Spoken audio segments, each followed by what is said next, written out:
Briggs from the Bruce Company is here today. We're taking your plant and garden questions. And if you, go ahead. If you would like to send some in, you can email us at tips@channel3000.com. Hi, Lisa. Hello. Lisa has some sore fingers. This is not a gardening tool. On your hand there. It's like a new hoe. Yeah, there you go. There you go. All right, let's get right to your questions because they're flooding in today. Carrie says she planted a rose bush.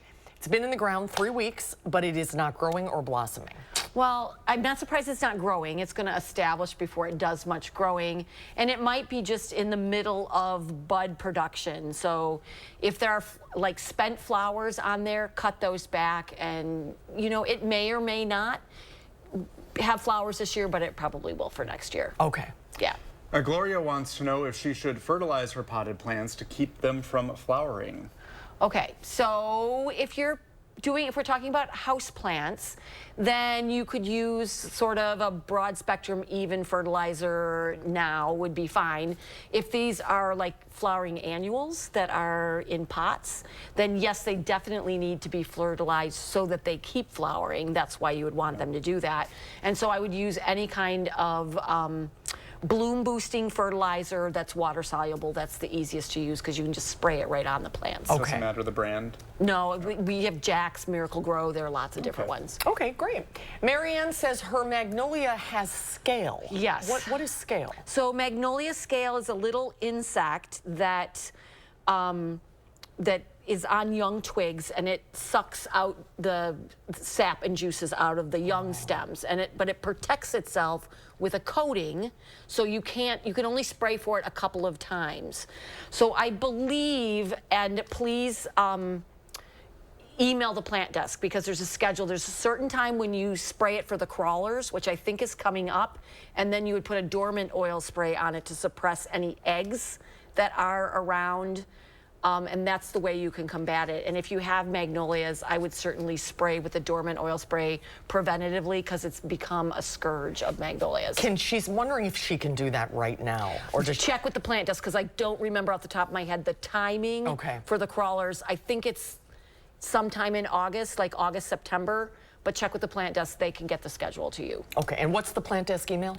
plantdesk@brucecompany.com. Oh, that couldn't be easier. Great. Great. Yeah.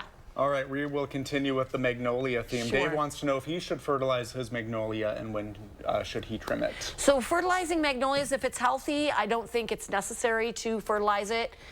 Again, I would do the dormant oil spray next spring when the temp's around 40 degrees. And that would suppress if you've got any crawlers that came in from other magnolias. As far as pruning magnolias, you want to prune them right after they're done flowering. So too late to do it now. You're going to prune off next year's flowers. Wait till next year, late April, early May, depending on when yours flowers. Okay. Oh, I love magnolias. So they are in full bloom right about now? No, they bloomed couple of months ago. Oh, so they're blooming end of April-ish around here. Okay. So, yeah. All right.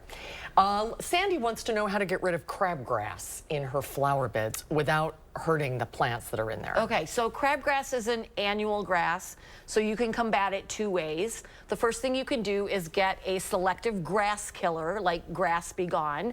That is a herbicide that only kills grass. It does not kill broadleaf plants, not your perennials, not your weeds. The other thing you can do is apply a pre-emergent like Preen. Since crabgrass is an annual grass, once it goes to seed, it will redevelop pretty quickly.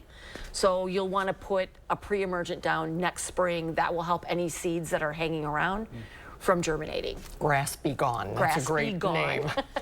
There's also a Weed Be Gone, which is just the opposite.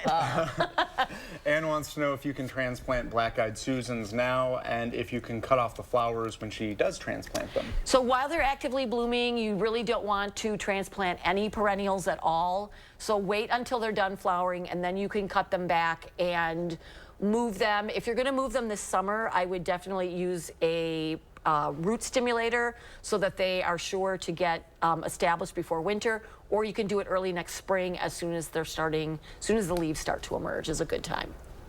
All right, we got a lot of questions in today. We got through them really quickly. Yeah, so if anything extra, send it to me email-wise and I will answer it via the email. All right, thanks for your questions, everybody. And for those that didn't get your questions answered, Lisa will either answer them at the plant desk or we'll we'll have you answer them on the noon show next week. Oh, we can save them for then. Yeah, absolutely. Okay, thanks for all your ideas.